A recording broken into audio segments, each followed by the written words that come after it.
Gary, thank you. You don't have to go to a fancy dinner to have an elegant and exciting evening. We've got our event designer, Tara Wilson, back with some progressive ideas for a successful progressive dinner party with friends and neighbors. And I love it because it's just so accessible to everybody. Exactly, because in this economy, we're thinking about entertaining at home a lot more, but maybe we don't want to foot the bill for everybody. So get your friends together. So the number one thing you want to do is think about the number of courses that you're going to serve, and then split that up between the number of couples that you're going to invite to host this party with you. How many do you think is a good rule of thumb? Definitely 4, because you want to start out with cocktails and hors d'oeuvres, then progress to salads and soup, then you'll have your entree, and then you'll have your dessert. Okay, so now normally your segments start with invitations. We don't need to worry about that this time? Right, because you're just going to get everybody together, call them up on the phone.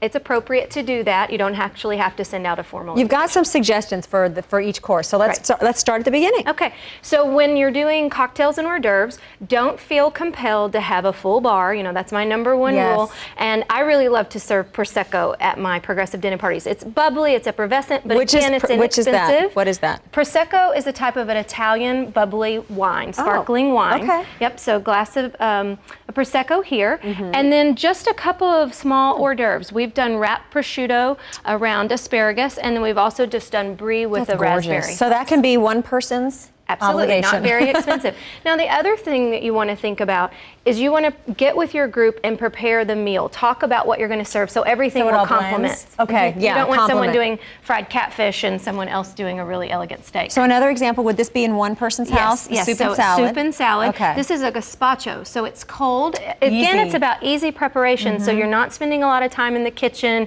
while your guests are out enjoying themselves. We've got about a minute left. Does each person need to set the table and just pull out all the good stuff? That's right. You want to, you want to use your good china, absolutely. But set your table before you leave, and then that way you're not having to mess with it when everyone arrives at your house. Okay, love it. And then we've got an example of our entree. Just some meat and grilled vegetables, and then when going to dessert, do something simple like a tart that you can serve with guests. Okay, so I would think that you'd want to invite couples that live close, so you don't have to drive a bunch. That's right. That kind of frustrates. Right. So you everybody would be able to walk to one another's house, but if they are going to drive, then carpool, and that will keep them all together. That way people aren't arriving at different times and messing up the whole flow of the evening. Do you have any suggestions? Are these books here to help folks? Dinner for 8 is really great because it's got a lot of different recipes in it that you can use, but I love this hors d'oeuvres book as well because it really gives you some wonderful suggestions for foods that you can serve. Simple, elegant, but easy. And finally, do you have to worry about hostess gifts when you're in a progressive dinner? No, not at all. Yay, save there. For more of Tara's ideas, remember it's Tara Wilson, event designer. Fabulous, fabulous job. Go to CBS11TV.com. Keith? All right, good stuff. Thanks, Tracy.